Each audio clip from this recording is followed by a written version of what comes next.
प्रतिलोम अति संयुग्मन या एल्कीन में -H प्रभाव क्या होता है वो हम देखते हैं। तो एल्कीन मतलब द्विबंध के पास वाले कार्बन पर 3 Cl समूह लगे हुए हों या फिर द्विबंध से सीधा CCl3 समूह जुड़ा हुआ हो तो यहाँ पे -H प्रभाव देखने को मिलता है। तो कैसे? तीनों Cl में से कोई भी एक Cl जो है इलेक्ट्रॉन लेके चला जाता है। क्लोरीन की विद्युत ऋणता कार्बन से अधिक, तो Cl जो है वो इलेक्ट्रॉन खींच के अलग हो जाता है Cl- के रूप में।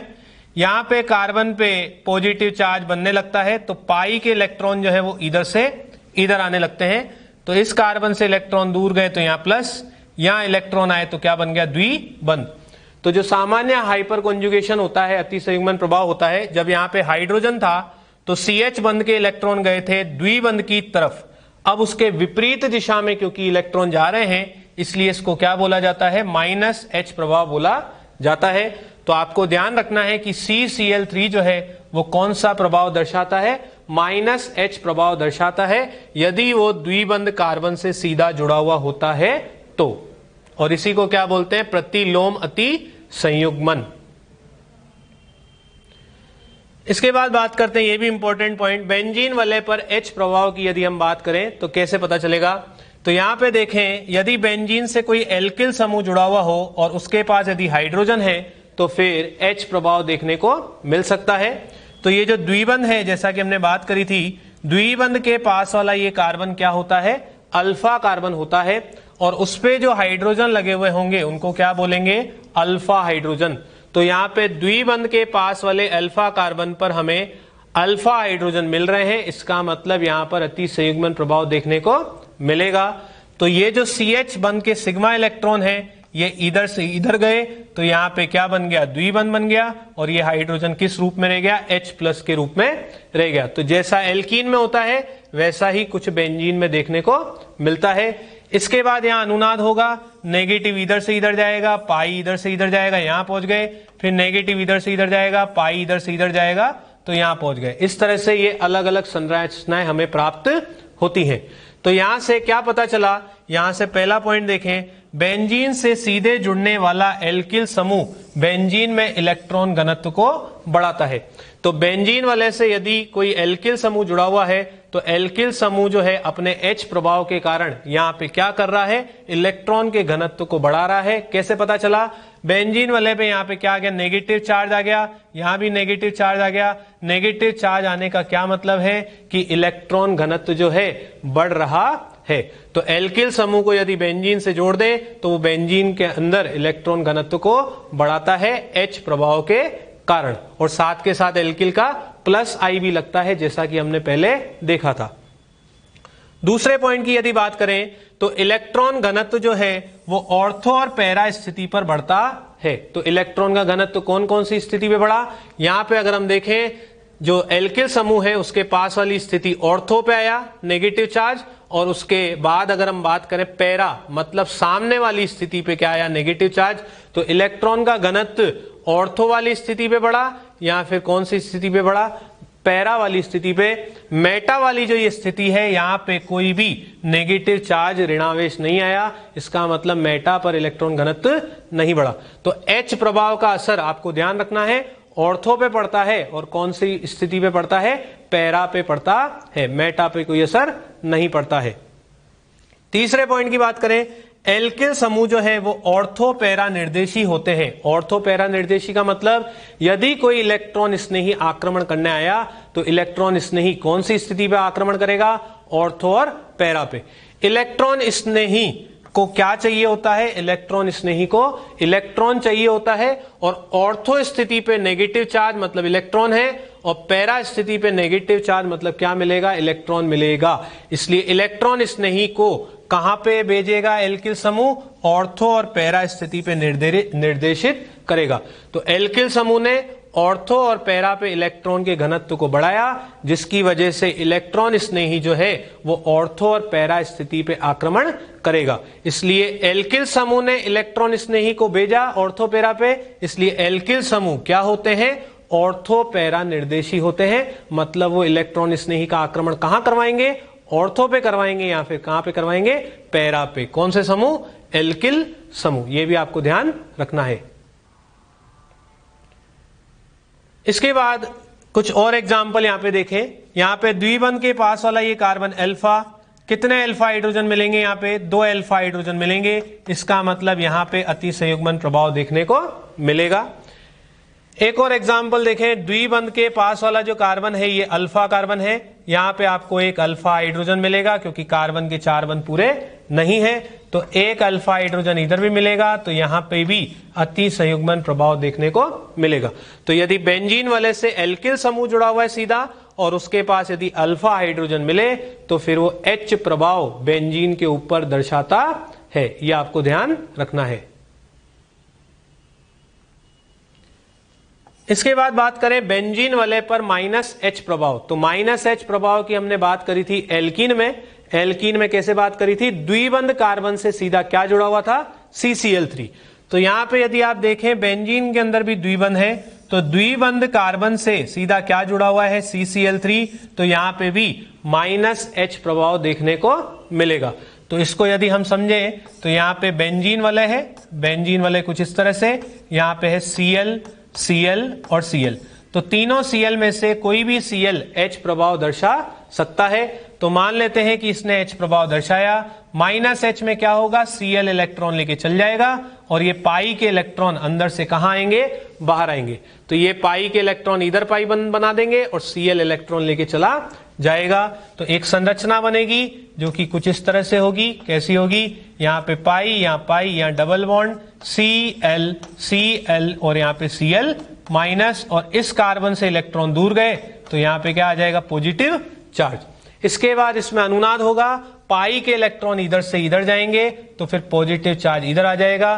तो एक संरचना और बनेगी जो कि कुछ इस तरह से होगी, पाई पाई, यहाँ पे क्या आ जाएगा, positive, double bond Cl, Cl, Cl minus. तो यहां से इलेक्ट्रॉन दूर गए तो यहां पे क्या आ गया, पॉजिटिव चार्ज आ गया, फिर अंदर ये घूमता रहेगा।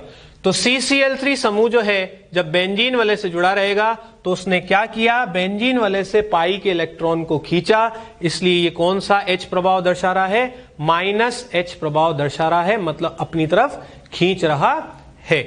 तो CCl3 जो है, CCl3 कैसा समूह है, CCl3 जो है वो निष्क्रियणकारी समूह है। निष्क्रियणकारी मतलब जो इलेक्ट्रॉन के घनत्व को क्या कर दे, कम कर दे। तो यहां पे अगर आप देखें वलय में प्लस आ गया, यहां भी प्लस आ गया, प्लस आने का मतलब इलेक्ट्रॉन का घनत्व कम हो गया।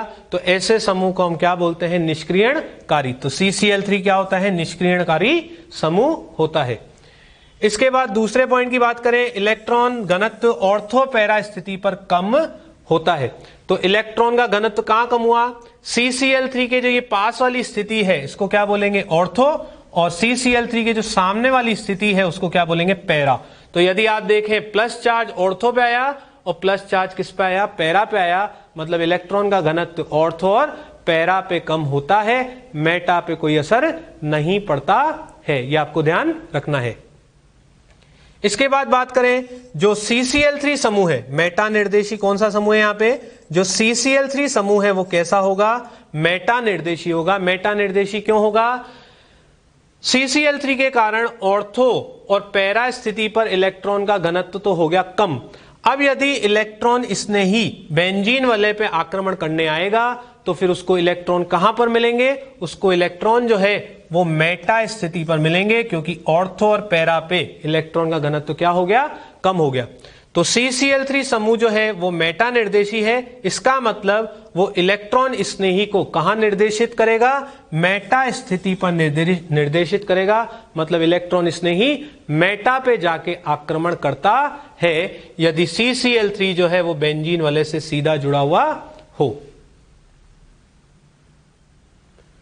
इसके बाद नोट की बात करते हैं, कुछ इंपॉर्टेंट पॉइंट है नोट में। अति संयुग्मन प्रभाव, पहला देखें, अति संयुग्मन प्रभाव दूरी पर निर्भर नहीं करता है।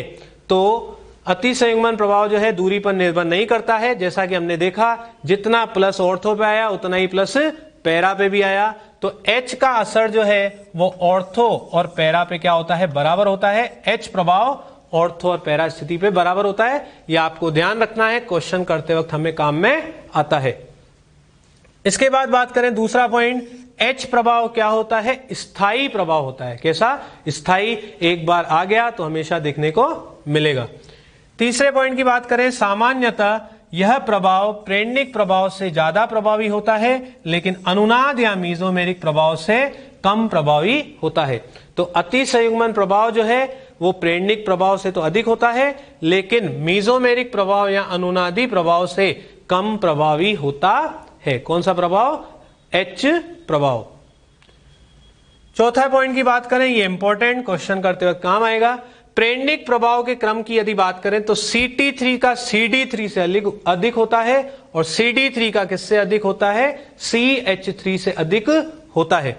लेकिन H प्रभाव के क्रम की अगर हम बात करें तो इसका उल्टा होता है, CH3 का CD3 से अधिक होता है और CD3 का किससे अधिक होता है? Ct3 से अधिक होता है। तो ऐसा क्यों हुआ? क्योंकि बंध क्षमता, कौन सा बंध प्रबल है कौन सा दुर्बल है, उसके आधार पर यह क्रम आया H प्रभाव का। तो Ct बंध जो है वो सबसे प्रबल होता है इन तीनों में। तो ये वाला जो बंध है वो टूटने में टाइम लेता है, इसलिए इसके सिग्मा बंध के इलेक्ट्रॉन आसानी से अति संयुग्मन में नहीं जा पाते। इसलिए Ct3 का जो H प्रभाव है वो क्या होता है? कम होता है। इन तीनों में सबसे अधिक किसका होता है? CH3 का होता है। ये आपको ध्यान रखना है। ये एक एग्जाम्पल देखें, ये कार्ब धनायन है। इन दोनों कार्ब धनायन का स्थायित्व की यदि तुलना करें तो कैसे करेंगे? तो ये देखें, कार्ब धनायन के पास वाला कार्बन जो है वो अल्फा और इस वाले कार्बन को भी आप बोल सकते हैं अल्फा। तो यहां पे आपको क्या मिलेगा? अल्फा हाइड्रोजन मिलेंगे और यहां हाइड्रोजन की जगह ड्यूटेरियम मिलेगा, जो कि एक तरह का हाइड्रोजन ही होता है। तो यहां पर ये CH3 जो है वो H प्रभाव दर्शाएगा, यहां पर ये CD3 जो है ये भी H प्रभाव दर्शाएगा।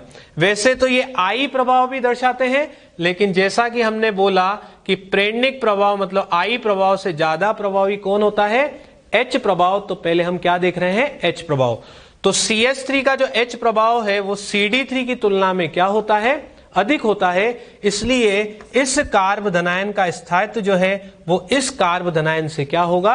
अधिक होगा, क्योंकि CH3 का H प्रभाव CD3 से क्या होता है? अधिक होता है। तो I प्रभाव और H प्रभाव से पहले, I प्रभाव से पहले आप कौन सा प्रभाव देखेंगे? H प्रभाव आप देखेंगे। ये आपको ध्यान रखना है। अति संयुग्मन प्रभाव के अनुप्रयोग अब हम देखेंगे। H इफेक्ट की एप्लीकेशन। तो सबसे पहली एप्लीकेशन है बंध लंबाई की तुलना हमें करनी है। तो क्वेश्चन लेने से पहले कुछ नोट है, कुछ बातें ध्यान रखनी है। पहला, अति संयुग्मन प्रभाव के कारण एकल बंध की लंबाई घटती है, क्योंकि उसमें द्विबंध के लक्षण आते हैं। तो जैसा कि हमने एल्कीन के अति संयुग्मन में देखा था, एकल बंध जो है वो द्विबंध में बदल जाता है। तो एकल बंध द्विबंध में यदि बदल रहा है तो लंबाई जो है वो एकल बंध की क्या होती है? कम होती है अति संयुग्मन प्रभाव के कारण। यह आपको ध्यान रखना है। दूसरा पॉइंट, अति संयुग्मन प्रभाव के कारण द्विबंध की लंबाई बढ़ती है, क्योंकि उसमें एकल बंध के लक्षण आते हैं।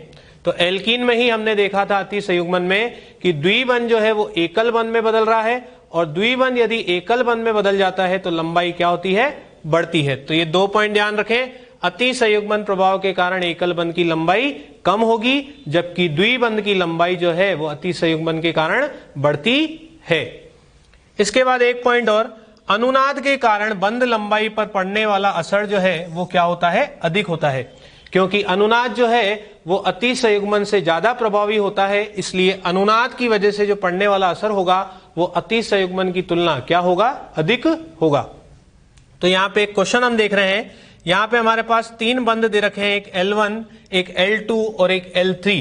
तो L1, L2 और L3 बंध की हमें लंबाई की तुलना करनी है।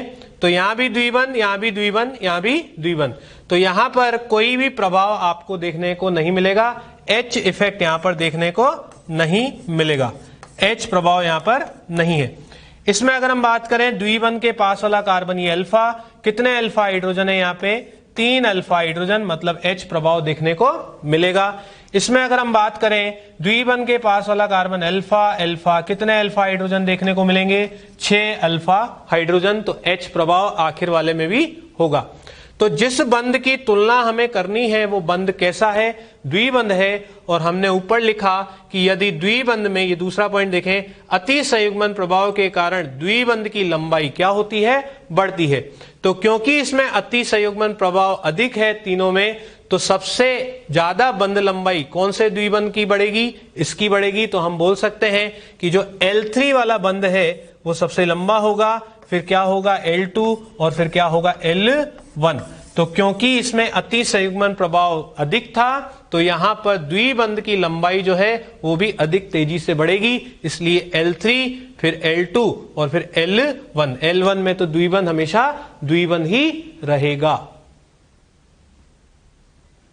एक क्वेश्चन और देखें यहां पे पूछा गया है कि कार्बन कार्बन एकल बंध की लंबाई हमें बतानी है, उसका क्या क्रम होगा ये हमें बताना है। तो यहाँ पे 3 यौगिक दे रखे हैं, एक ये और एक ये यौगिक दे रखा है। एकल बंध की तुलना करनी है, तो एकल बंध मतलब ये, और यहाँ पे ये, और यहाँ पर ये बात करेंगे। तो इसमें अगर हम बात करें तो यहाँ पर कोई भी प्रभाव नहीं है, तो यहाँ पर आपको प्रभाव जो है कोई भी देखने को नहीं मिलेगा, ना H प्रभाव, ना अनुनाद, ना कुछ। इसमें अगर हम देखें तो द्विबंध के पास में अल्फा कार्बन, तो यहाँ पे 3 अल्फा हाइड्रोजन, H प्रभाव आपको देखने को मिलेगा। इसमें अगर हम बात करें तो इसमें क्या मिलेगा, पाई सिग्मा पाई, मतलब यहाँ पे आपको क्या देखने को मिलेगा, रेजोनेंस, अनुनाद देखने को मिलेगा।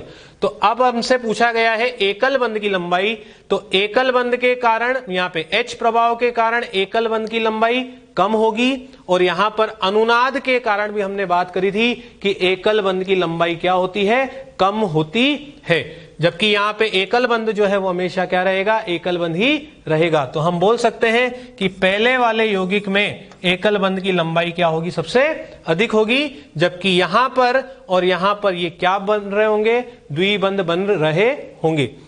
अब क्योंकि अनुनाद जो है वो H प्रभाव से अधिक प्रभावी होता है, तो यहां पर इस एकल बंध के द्विबंध बनने की संभावना क्या होगी, अधिक होगी। और यदि एकल बंध द्विबंध ज्यादा बन रहा है तो फिर लंबाई क्या होती जाएगी, कम होती जाएगी, क्योंकि द्विबंध जो है वो एकल बंध से क्या होता है, छोटा। तो दूसरे और तीसरे में अगर हम बात करें कहां पर एकल बंध की लंबाई ज्यादा मिलेगी, तो हम बोल सकते हैं कि दूसरे के अंदर बंध लंबाई जो है वो तीसरे वाले यौगिक की तुलना में क्या मिलेगी, ज्यादा मिलेगी। तो यहां पर एकल बंध की लंबाई H प्रभाव के कारण कम हो रही है, जबकि यहाँ पे अनुनाद के कारण कम होगी एकल बंध की लंबाई। ये ज्यादा कम करेगा क्योंकि ये ज्यादा प्रभावी होता है किससे, H प्रभाव से, इसलिए तीसरे वाले केस में जो है लंबाई सबसे कम होगी। इसके बाद अगले अनुप्रयोग की बात करते हैं, ये इंपॉर्टेंट है, बड़ा आसान भी है। एल्कीन का स्थायित्व तो हमें बताना है। तो एल्कीन का जो स्थायित्व होता है वो H प्रभाव के समानुपाती होता है। H प्रभाव मतलब अल्फा H की संख्या के समानुपाती होता है, ये आपको रिमेंबर याद रखना है। तो अल्फा H की संख्या यदि ज्यादा होगी तो फिर एल्कीन का स्थायित्व भी क्या होगा, ज्यादा देखने को मिलेगा। तो इसको आप समझे, कैसे समझेंगे, यहाँ पे एग्जाम्पल ध्यान से देखें। सबसे पहले हमने देखा कार्बन द्विबंध कार्बन, तो कार्बन द्विबंध कार्बन जो है इसके पास वाला ये कार्बन क्या होता है, अल्फा, और ये वाला भी पास वाला कार्बन अल्फा, और ये भी अल्फा, और ये भी अल्फा, ये सारे के सारे अल्फा कार्बन क्या है, sp3, ये भी आपको ध्यान रखना है। तो द्विबंध के पास में सारे कार्बन क्या हो गए, अल्फा कार्बन। अब इन पे अगर टोटल हाइड्रोजन गिने आप तो टोटल कितने अल्फा हाइड्रोजन मिलेंगे, 12 अल्फा हाइड्रोजन। कितने अल्फा हाइड्रोजन, 12 अल्फा हाइड्रोजन। इसमें अगर हम बात करें कार्बन द्विबंध कार्बन है, इसके पास वाला कार्बन ये अल्फा, ये भी अल्फा, और ये भी अल्फा, तो कितने अल्फा हाइड्रोजन होंगे यहाँ पे बात करें 3, 3 और 3, टोटल कितने अल्फा हाइड्रोजन, यहाँ पे आपको मिलेंगे टोटल 9 अल्फा हाइड्रोजन। कितने, 9 अल्फा हाइड्रोजन। तो अब आपसे पूछा जाए कि दोनों एल्कीन में से किसका स्थायित्व तो आप ज्यादा बोलेंगे, तो फिर आप क्या बोलेंगे, इस रिलेशन के अनुसार अल्फा H की संख्या इसमें अधिक है, तो हम बोल सकते हैं कि ये पहली वाली एल्कीन जो है इसका स्थायित्व ग्रेटर देन होगा किससे, इससे, मतलब इसका स्थायित्व इससे क्या होगा, अधिक होगा। किसके आधार पे, अल्फा H की संख्या के आधार पे। तो आपको अति संयुग्मन प्रभाव में सिंपल सी बात क्या गिनना आना चाहिए, अल्फा हाइड्रोजन गिनना आना चाहिए। एक एग्जाम्पल यहाँ पे और देखें, यहाँ पे हमारे पास 3 एल्कीन दे रखी हैं, इनके स्थायित्व का क्रम हमें बताना है। तो सबसे पहले हमने देखा यहाँ पर द्विबंध है, द्विबंध के पास वाला ये कार्बन क्या होता है, अल्फा कार्बन। क्या होता है, अल्फा कार्बन। अब मैं आपसे पूछूं कि इस अल्फा कार्बन पर कितने हाइड्रोजन मिलेंगे, तो हम बोलेंगे कितने, 2 अल्फा हाइड्रोजन CH2, क्योंकि कार्बन के 4 बंध पूरे नहीं थे तो हमने क्या लगाया, हाइड्रोजन। तो CH2 कितने अल्फा हाइड्रोजन मिलेंगे यहाँ पे, 2 अल्फा हाइड्रोजन। कितने, 2 अल्फा हाइड्रोजन। इसमें अगर हम बात करें, द्विबंध है, द्विबंध के पास वाला ये कार्बन अल्फा और यहाँ पे द्विबंध के पास वाला ये भी कार्बन अल्फा। तो अब मैं हाइड्रोजन की बात करूं तो यहाँ पे मिलेगा CH2 कितने हाइड्रोजन, 2 हाइड्रोजन, जबकि यहाँ पे कार्बन है और बचे हुए बंध पे क्या लगेगा, हाइड्रोजन। एक बंध पहले से था तो बाकी 3 पे क्या आएगा, हाइड्रोजन। तो यहाँ क्या होता है कोने पे, CH3। तो CH2 के 2 अल्फा हाइड्रोजन, CH3 के 3, टोटल कितने अल्फा हाइड्रोजन हो गए यहाँ पे हो गए 5 अल्फा हाइड्रोजन। कितने, 5 अल्फा हाइड्रोजन। इसके बाद मैं इसकी बात करूं तो द्विबंध के पास वाला ये कार्बन अल्फा, ये भी अल्फा और ये वाला कार्बन भी अल्फा। तो आप डायरेक्टली बता सकते हैं यहाँ पे कितने हाइड्रोजन मिलेंगे, CH2 है तो 2 हाइड्रोजन, यहाँ पे क्या मिलेगा CH3, यहाँ भी क्या मिलेगा CH3, यहाँ CH3 मिलेगा, यहाँ भी CH3 मिलेगा, जबकि यहाँ क्या मिलेगा CH2। तो 2, 3 और 3 कितने अल्फा हाइड्रोजन, 8 अल्फा हाइड्रोजन। तो बताओ तीनों में से सबसे ज्यादा अल्फा हाइड्रोजन किसमें है, तो तीनों में सबसे ज्यादा अल्फा हाइड्रोजन थर्ड वाले में है। तो तीसरी वाली एल्कीन जो है उसका स्थायित्व क्या होगा, सबसे अधिक। उसके बाद किसका, दूसरी वाली एल्कीन का स्थायित्व, और सबसे कम स्थायित्व किसका, पहली वाली एल्कीन का। तो अल्फा हाइड्रोजन जितने ज्यादा होंगे स्थायित्व उतना ही ज्यादा होगा। अल्फा हाइड्रोजन यदि कम है तो फिर स्थायित्व भी क्या होगा, कम होगा। अल्फा हाइड्रोजन कैसे चेक करेंगे, द्विबंध के पास वाला जो कार्बन है उसको क्या बोलते हैं, अल्फा। उस पे अगर हाइड्रोजन लगा हुआ मिले तो उसको क्या बोलते हैं, अल्फा हाइड्रोजन बोलते हैं। तो ये रिलेशन ध्यान रखना, अल्फा हाइड्रोजन ज्यादा तो एल्कीन का स्थायित्व भी ज्यादा।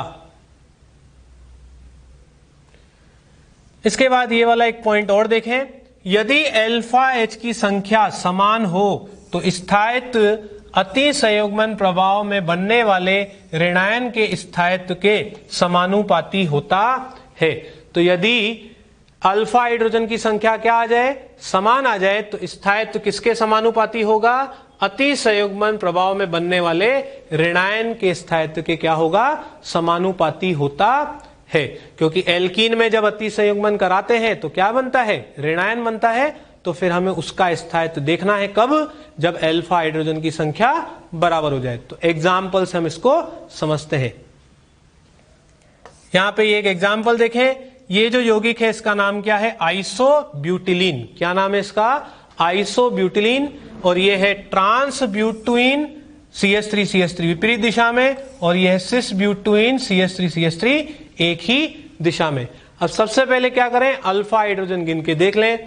तो यहाँ पे ये द्विबंध है, द्विबंध के पास वाला ही कार्बन अल्फा, ये भी अल्फा। तो कितने हाइड्रोजन मिलेंगे, टोटल 6 अल्फा हाइड्रोजन। कितने, 6।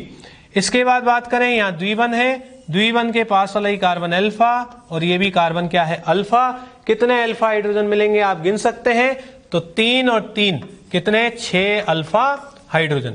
इसमें अगर आप गिने तो द्विबंध देखा आपने C+C, इसके पास वाला जो ये कार्बन है अल्फा और ये वाला कार्बन भी अल्फा। तो कितने अल्फा हाइड्रोजन मिलेंगे, 6 अल्फा हाइड्रोजन। तो यहाँ पे तीनों एल्कीन में अल्फा हाइड्रोजन क्या आ गए, समान आ गए। अब क्या किया जाए, तो यहाँ पे ध्यान से देखें, ये ट्रांस एल्कीन है और इसी ट्रांसब्यूटुइन का ये क्या है, सिसब्यूटुइन है। तो हमने ज्यामितीय समानता में पढ़ा था कि ट्रांस और सिस में से किसका स्थायित्व अधिक होता है। जी हाँ, ट्रांस का स्थायित्व जो है वो सिस से क्या होता है, अधिक होता है, क्योंकि यहां पर प्रतिकर्षण की संभावना होती है। तो ट्रांस और सिस में से तो किसका स्थायित्व अधिक, इस ट्रांस का अधिक। अब बचे ये दोनों, तो इन दोनों में अब तुलना करने के लिए हम इनका अति संयुग्मन करेंगे और ऋणायन बना के देखेंगे।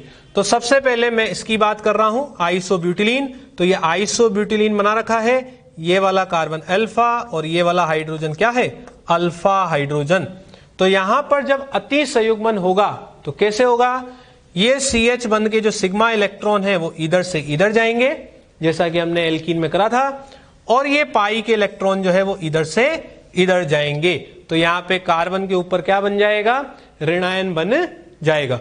तो इस एल्कीन में अति संयुग्मन कराया तो इसका ऋणायन ये बना। उसी तरह से ये ट्रांसब्यूटीन में यदि हम अति संयुग्मन कराएं तो कैसे होगा, यहां पर C डबल बॉन्ड C के पास वाला ही कार्बन अल्फा बोला था, ये हाइड्रोजन अल्फा हाइड्रोजन, तो ये CH सिग्मा बंध के इलेक्ट्रॉन जो हैं वो इधर से कहां जाएंगे, इधर जाएंगे। तो यहां पे क्या बन जाएगा, सिग्मा बंध बन जाएगा, और ये पाई के इलेक्ट्रॉन जो है वो इधर से इधर चले जाएंगे। तो यहां पे द्विबंध आ जाएगा, और ये पाई के इलेक्ट्रॉन इधर गए तो यहां पे क्या बन गया, कार्ब ऋणायन। तो हमने आइसोब्यूटिलीन का कार्ब ऋणायन बनाया और ट्रांसब्यूटीन जो है उसका भी कार्ब ऋणायन बनाया। अब कार्ब ऋणायन के स्थायित्व की तुलना हमें करनी है। तो ये वाला जो कार्ब ऋणायन है, यहां पे CH3 समूह है, CH3 का कौन सा I प्रभाव लगता है, प्लस I प्रभाव लगता है। हम H प्रभाव यहां पर नहीं देख रहे क्योंकि कार्ब ऋणायन जो है वो H प्रभाव नहीं दर्शाता है। तो CH3 का क्या देखा, प्लस I। यहां पर भी अगर हम देखें कार्ब ऋणायन में तो CH3 का प्लस I। तो अब मैं अगर आपसे पूछूं कि कार्ब ऋणायन में कहां पर प्लस I ज्यादा देखने को मिलेगा, तो यहां पे आपने देखा मेथिल की वजह से प्लस I, यहां भी मेथिल की वजह से प्लस I। क्या कार्ब ऋणायन से दोनों की दूरी समान है, देखें तो यहां पे ये मेथिल समूह जो है वो सीधा कार्ब ऋणायन से जुड़ा हुआ है, मतलब दूरी क्या है, कम है। जबकि यहां पर बीच में एक कार्बन आ रहा है फिर मेथिल समूह आ रहा है, तो यहां पे दूरी क्या हो गई, थोड़ी ज्यादा हो गई।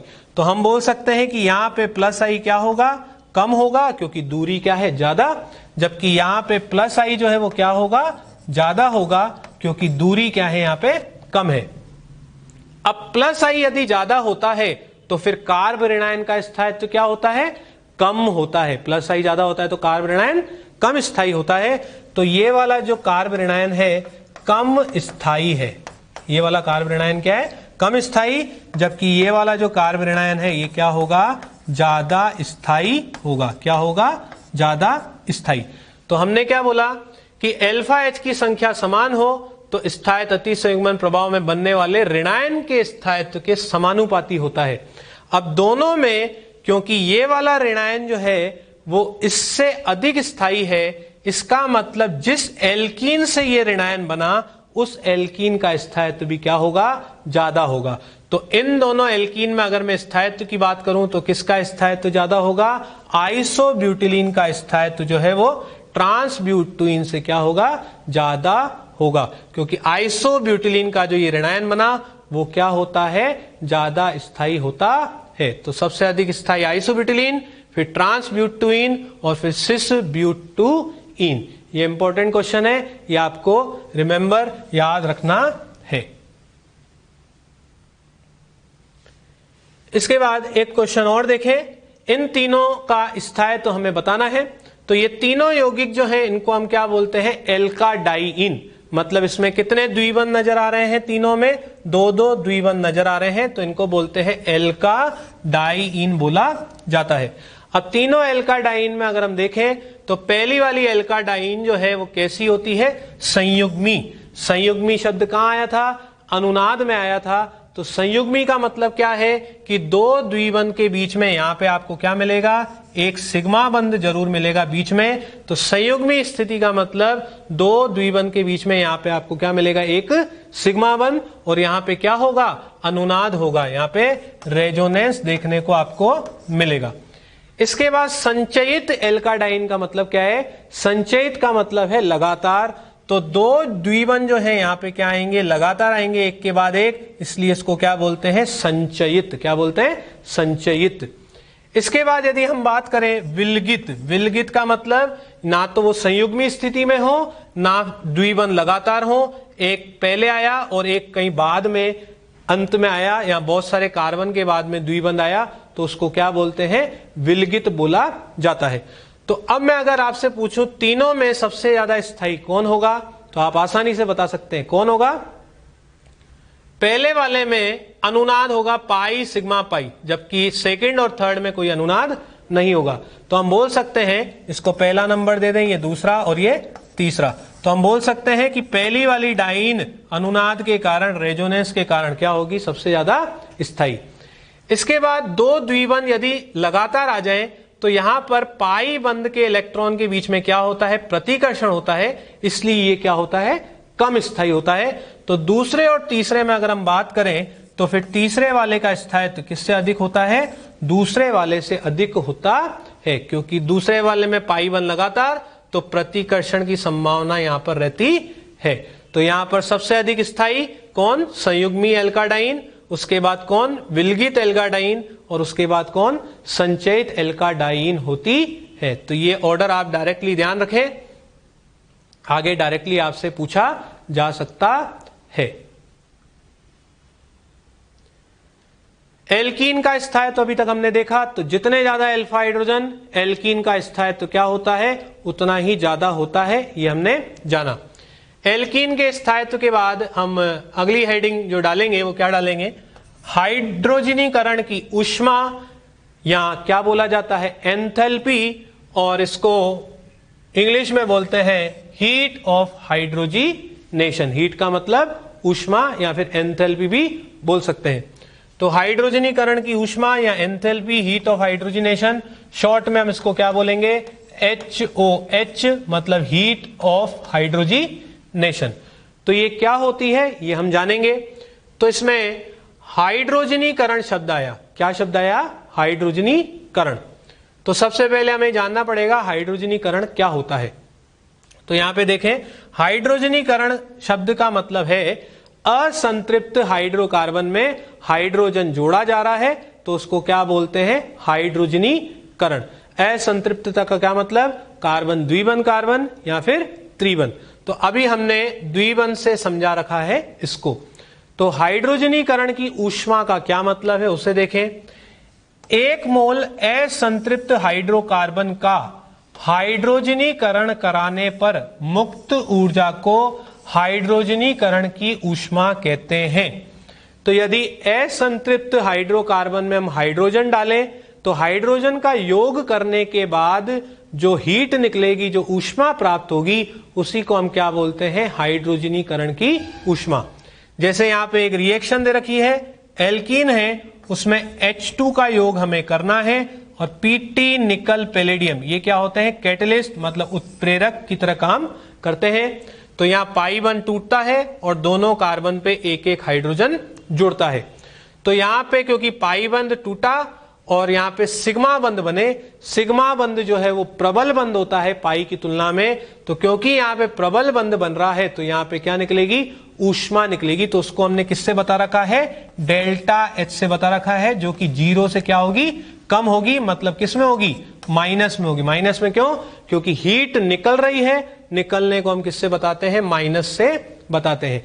तो असंतृप्त हाइड्रोकार्बन में जब हाइड्रोजन का योग करेंगे तो जो ऊष्मा प्राप्त होती है उसी को क्या बोलते हैं, हीट ऑफ हाइड्रोजीनेशन या हाइड्रोजनीकरण की ऊष्मा। अब इस पर आधारित क्वेश्चन कैसे किए जाएं, तो यहां पे आपको यह ध्यान रखना है, रिमेंबर रखना है। तो सबसे पहले क्या करें, सामान्यतः हीट ऑफ हाइड्रोजनेशन किसके समानुपाती, पाई बंध की संख्या के। पाई बंध की संख्या जितनी ज्यादा, हीट ऑफ हाइड्रोजनेशन उतना ही ज्यादा।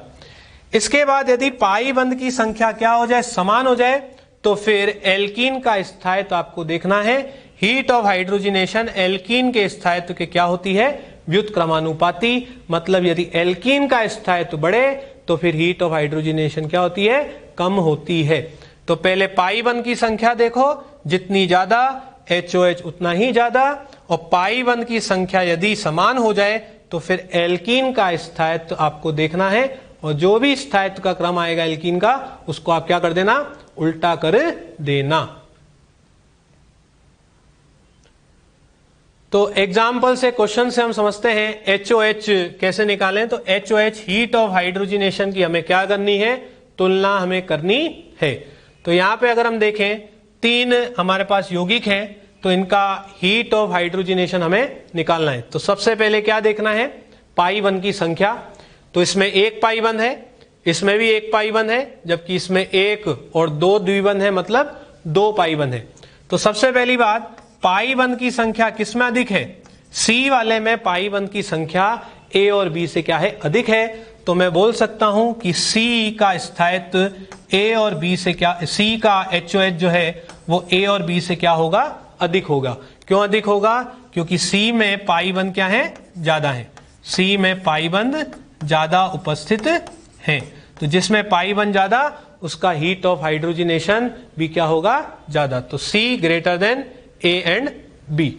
इसके बाद बात करें, ए में भी एक पाई बंध, बी में भी क्या है? एक पाई बंध। तो पाई बंध की संख्या समान, तो हमें क्या देखना है? स्थायित्व।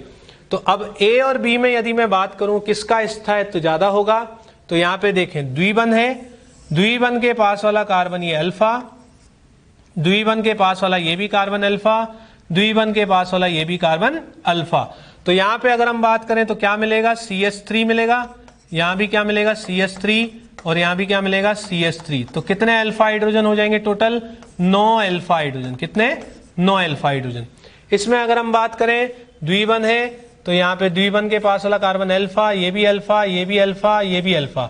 तो यहाँ पर चारों तरफ आपको क्या मिलेगा? CH3 मिलेगा। तो एक CH3 में 3 अल्फा हाइड्रोजन, तो 3 यहां मिलेंगे अल्फा हाइड्रोजन, 3 यहां मिलेंगे, 3 यहां मिलेंगे, 3 यहां मिलेंगे। टोटल कितने अल्फा हाइड्रोजन मिलेंगे? यहाँ पे 12 अल्फा हाइड्रोजन मिलेंगे, क्योंकि हर जगह यहाँ पे क्या लगा हुआ है? CH3 लगा हुआ है। तो अब अगर मैं पूछूं स्थायित्व, स्थायित्व की यदि बात करें तो स्थायित्व किसका अधिक होगा? ए और बी में से, ए और बी में से स्थायित्व किसका अधिक होगा? तो आप बोलेंगे बी में अल्फा हाइड्रोजन की संख्या क्या है? ज्यादा, इसलिए उसका स्थायित्व ए से अधिक होगा। तो हम बोल सकते हैं कि बी का स्थायित्व ए से अधिक होगा।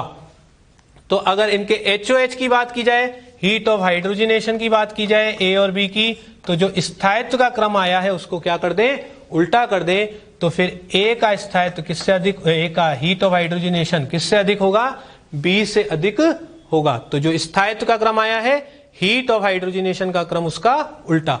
तो अब इस वाले को यहां पे लाके आप जोड़ दें, तो फाइनल जो हीट ऑफ हाइड्रोजनेशन का ऑर्डर होगा, तो एचओएच का फाइनल ऑर्डर क्या मिलेगा यहाँ पे? तो वो मिलेगा सी, फिर उसके बाद ए, फिर उसके बाद क्या मिलेगा? बी मिलेगा। तो ये आपका फाइनल आंसर। तो सी सबसे आगे आ गया था पाई बंध की संख्या के आधार पे। फिर उसके बाद ए और बी का आपने स्थायित्व निकाला, स्थायित्व का उल्टा क्या होता है? एचओएच, और फिर उस रिजल्ट को लाके आपने यहाँ पे जोड़ दिया। तो final answer C greater than A greater than B, यहाँ पे एचओएच का ऑर्डर होगा। दूसरा क्वेश्चन यहाँ पे देखें, तो यहां पे अगर देखें तो तीनों यौगिकों में पाई बंध की संख्या 1 है, मतलब समान है। तो हम क्या देखेंगे? स्थायित्व देखेंगे। तो यहां पे अगर हम देखें द्विबंध है, द्विबंध के पास वाला कार्बन अल्फा, अल्फा, ये भी कार्बन अल्फा, ये भी कार्बन अल्फा। यहां पे अगर मैं बात करूं इस अल्फा कार्बन पे क्या मिलेगा? CH2, यहां पे क्या मिलेगा? CH3। तो अल्फा हाइड्रोजन यदि यहां पे गिने तो 2 अल्फा हाइड्रोजन इधर और 3 इधर, 2 और 3 कितना? 5 हो गया। उसी तरह से यहां पे क्या मिलेगा? CH3, तो 5 और 3 कितने? 8 अल्फा हाइड्रोजन। यहां पे क्या मिलेगा? CH2, तो CH2 के कितने? 2 अल्फा हाइड्रोजन। तो टोटल कितने हो गए यहाँ पे? 10 अल्फा हाइड्रोजन। कितने? 10 अल्फा हाइड्रोजन।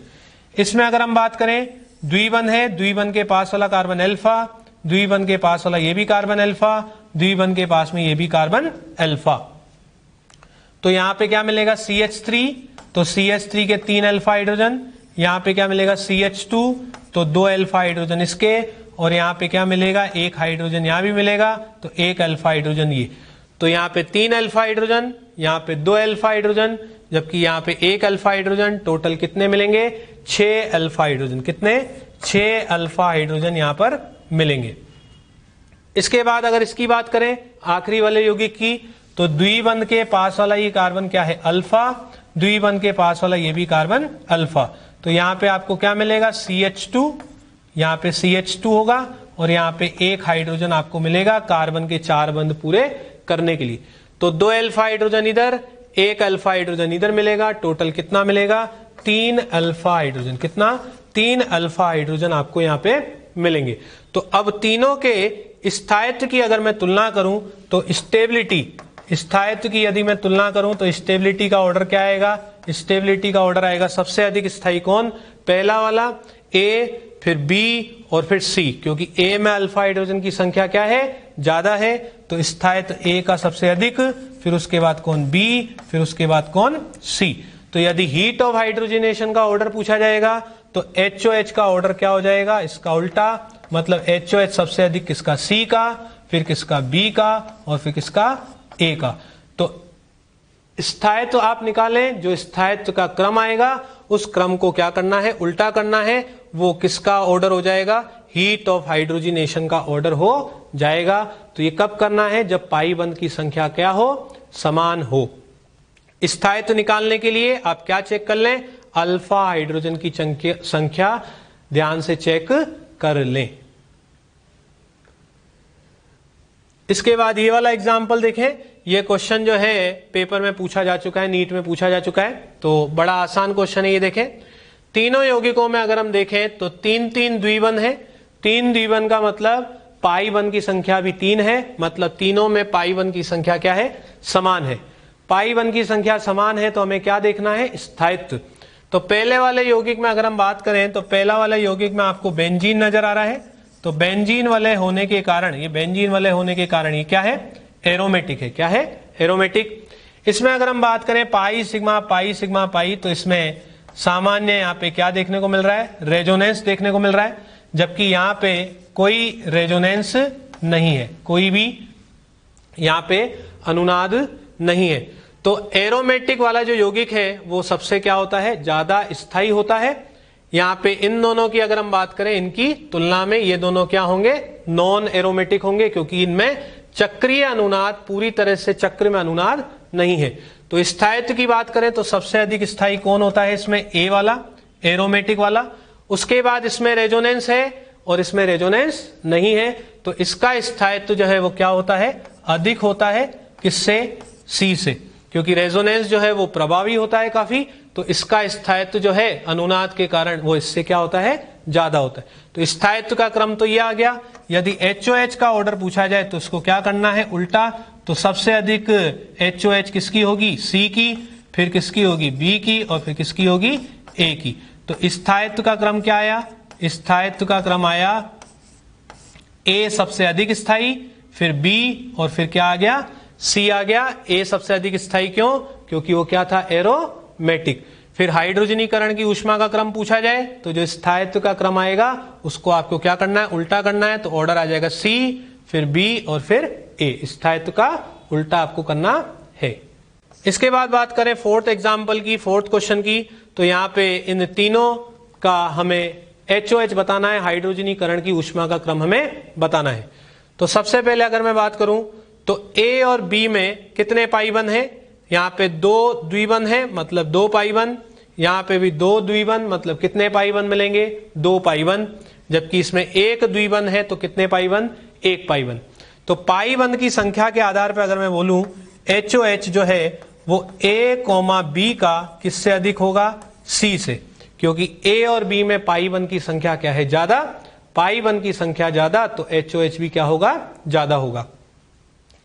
इसके बाद अगर मैं बात करूं A और B में कैसे तुलना की जाए, तो A और B में पाई बंध की संख्या क्या है, समान, तो हमें स्थायित्व देखना पड़ेगा। क्या देखना पड़ेगा, स्थायित्व। तो इसमें अगर मैं बात करूं तो इसमें पाई बंध के बीच में कोई भी रेजोनेंस नहीं है। पाई, फिर सिग्मा आया, फिर पाई आया, तो 2 सिग्मा बंध आ गए, संयुग्मी स्थिति में नहीं है, तो यहाँ पे अनुनाद नहीं होगा। इसमें अगर मैं बात करूं पाई, फिर सिग्मा, और फिर यहाँ क्या आएगा, पाई, तो यहाँ पर दोनों पाई बंध के बीच में आपको रेजोनेंस मतलब अनुनाद देखने को मिलेगा। तो अनुनाद के कारण बी का जो स्थायित्व है वो ए की तुलना में क्या हो जाता है, अधिक हो जाता है। तो यदि मैं स्थायित्व की बात करूं तो स्थायित्व जो होगा, स्थायित्व क्या होगा, स्थायित्व जो है वो बी का किससे अधिक होगा, ए से अधिक होगा अनुनाद के कारण। तो यदि इनके HOH की बात की जाए तो HOH का क्रम क्या होगा, इसको उल्टा कर दें, ए का हाइड्रोजनीकरण की ऊष्मा बी से क्या होगी, अधिक होगी, ग्रेटर होगी। तो अब इस रिजल्ट को यहां पे लाके जोड़ दो तो फाइनल ऑर्डर जो है HOH का वो क्या मिलेगा, HOH का फाइनल ऑर्डर मिलेगा A greater than B greater than C. मतलब सबसे अधिक हाइड्रोजनीकरण की ऊष्मा किसकी होगी, ए की, उसके बाद किसकी होगी बी की, और उसके बाद किसकी होगी सी की होगी हाइड्रोजनीकरण की ऊष्मा। तो आपको हाइड्रोजनीकरण की ऊष्मा के लिए सबसे पहले क्या देखना है, पाई बंध की संख्या, और पाई बंध की संख्या यदि क्या हो समान हो तो फिर स्थायित्व निकालो, और फिर स्थायित्व के क्रम को क्या कर दो उल्टा कर दो। और स्थायित्व के लिए पहले क्या देखना, रेजोनेंस देखना, अनुनाद, क्योंकि वो ज्यादा प्रभावी होता है। तो हाइड्रोजनीकरण की ऊष्मा में हम आगे एग्जाम्पल देखते हैं। तो यहाँ पे हमें दो एल्कीन दे रखी हैं, तो यहाँ पे CH3 मिलेगा और यहाँ भी CH3, यहाँ CH3 और यहाँ भी CH3। तो दोनों में यदि आप अल्फा हाइड्रोजन की संख्या देखेंगे तो अल्फा हाइड्रोजन की संख्या आपको क्या मिलेगी, समान मिलेगी। यहाँ पे अगर हम बात करें तो ये वाला एल्कीन सिस है और ये वाला एल्कीन क्या है, ट्रांस एल्कीन है। तो दोनों में यदि स्थायित्व की बात की जाए, सिस और ट्रांस में कौन अधिक स्थायी होता है, तो हमने जैसे बात करी है पहले कि सिस और ट्रांस में ट्रांस का स्थायित्व मतलब बी का स्थायित्व ए से क्या होता है, अधिक होता है। तो HOH के क्रम की यदि बात की जाए तो HOH का जो क्रम होगा वो क्या होगा, स्थायित्व का व्युत्क्रमानुपाती, मतलब HOH जो है वो A का किससे अधिक होगा, B से अधिक होगा। तो यदि अल्फा हाइड्रोजन की संख्या समान आ जाए, जैसे इसमें 6 अल्फा हाइड्रोजन है, इसमें भी 6 अल्फा हाइड्रोजन मिलेंगे आपको, तो अल्फा हाइड्रोजन की संख्या यदि समान आ जाए तो स्थायित्व निकालें, तो स्थायित्व का जो क्रम आएगा HOH का क्रम जो होगा वो उसका उल्टा होगा, व्युत्क्रमानुपाती होगा। इसके बाद नेक्स्ट एक ये वाले एग्जाम्पल की बात करते हैं, जो कि आप बोल सकते हैं कि एक अपवाद है, तो इसको आपको डायरेक्टली याद रखना है। तो यहाँ पे यदि हम बात करें एक्सपेक्टेड ऑर्डर जो है किसका, HOH का, तो HOH का जो ऑर्डर जो हम सोचते हैं वो क्या होना चाहिए। यहाँ पे पाई वन की संख्या 1 है, यहाँ पे कितनी है 2 है, जबकि यहाँ पाई वन की संख्या कितनी है 3 है। तो पाई वन की संख्या सबसे ज्यादा C में है, तो जो ऑर्डर होना चाहिए था जो हम सोचते हैं वो क्या होना चाहिए था, C, फिर B और फिर क्या होना चाहिए था, A होना चाहिए था। तो एक्सपेक्टेड ऑर्डर जो है HOH का वो C में HOH सबसे ज्यादा होनी चाहिए थी, क्योंकि इसमें पाई वन की संख्या क्या है सबसे अधिक है, फिर B आना चाहिए था, फिर A आना चाहिए था। लेकिन जो वैल्यू मिलती है, जो HOH की वास्तविक वैल्यू मिलती है वो क्या मिलती है, सबसे अधिक HOH किसका होता है, B का, फिर किसका होता है C का, और फिर सबसे कम वैल्यू किसकी मिलती है, A की मिलती है। तो जो एक्चुअल ऑर्डर होता है वो क्या होता है, B का हीट ऑफ हाइड्रोजिनेशन, हाइड्रोजनीकरण की ऊष्मा B की सबसे अधिक होती है, फिर किसकी होती है C की, और किसकी होती है A की।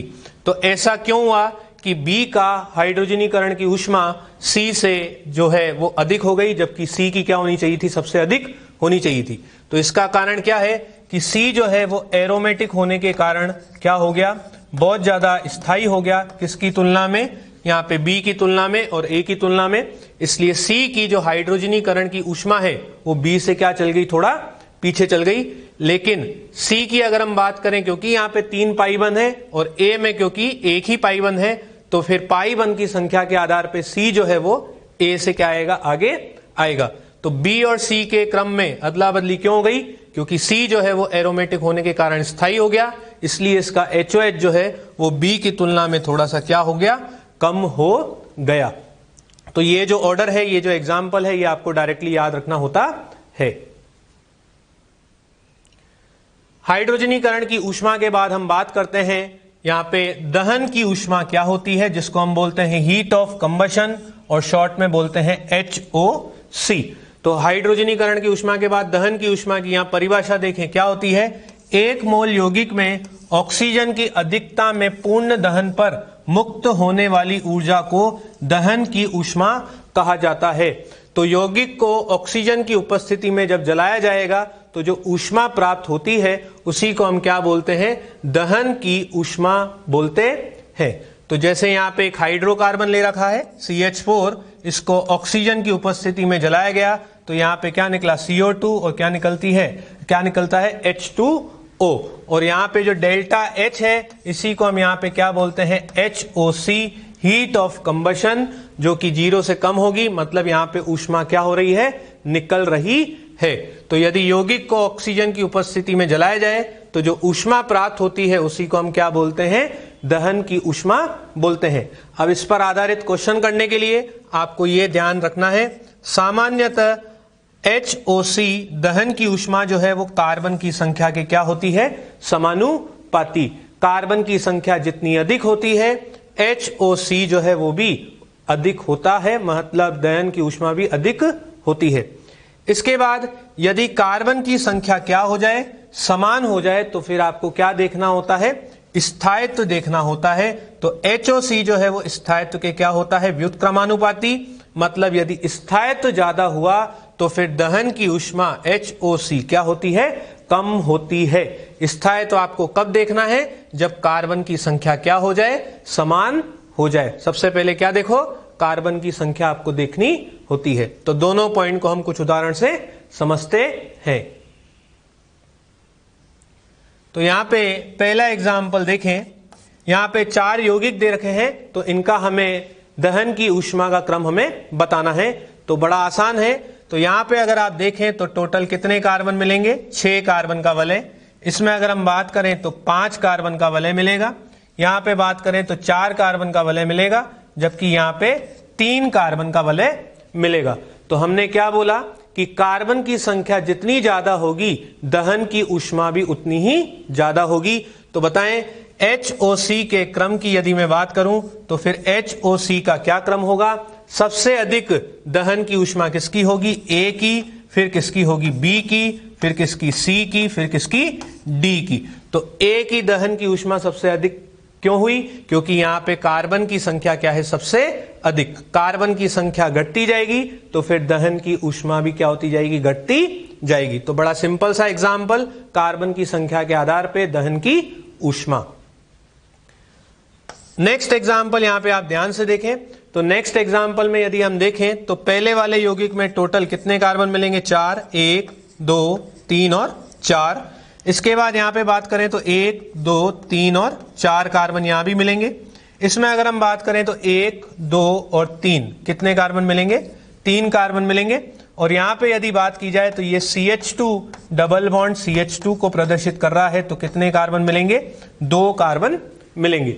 तो यहां पे यदि हम बात करें कार्बन की संख्या के आधार पे, यदि मैं दहन की ऊष्मा की बात करूं, HOC की यदि मैं बात करूं, तो क्या क्रम आना चाहिए, A और B का किससे अधिक होना चाहिए, C से। और C की दहन की ऊष्मा किससे अधिक होनी चाहिए, D से अधिक होनी चाहिए।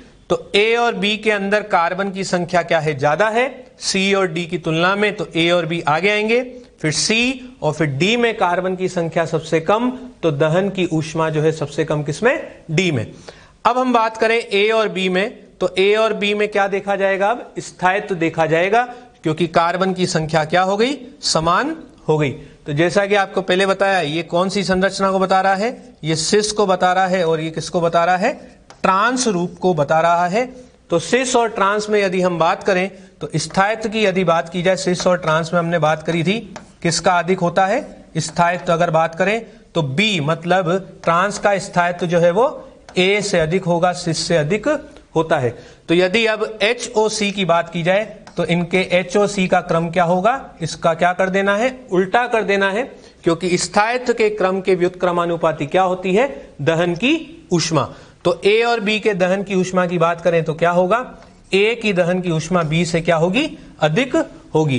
तो इस वाले रिजल्ट को अब आप इससे जोड़ दें तो जो फाइनल आंसर आएगा दहन की ऊष्मा का HOC का, वो क्या आएगा, A greater than B greater than C greater than D।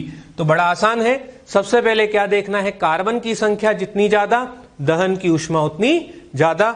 और यदि इस कार्बन की संख्या समान हो जाए, जैसे A और B में संख्या समान हो गई कार्बन की, तो स्थायित्व निकालें और उसको क्या कर दें, उल्टा कर दें। तो ये था दहन की ऊष्मा के बारे में कुछ एग्जाम्पल हमने देखे।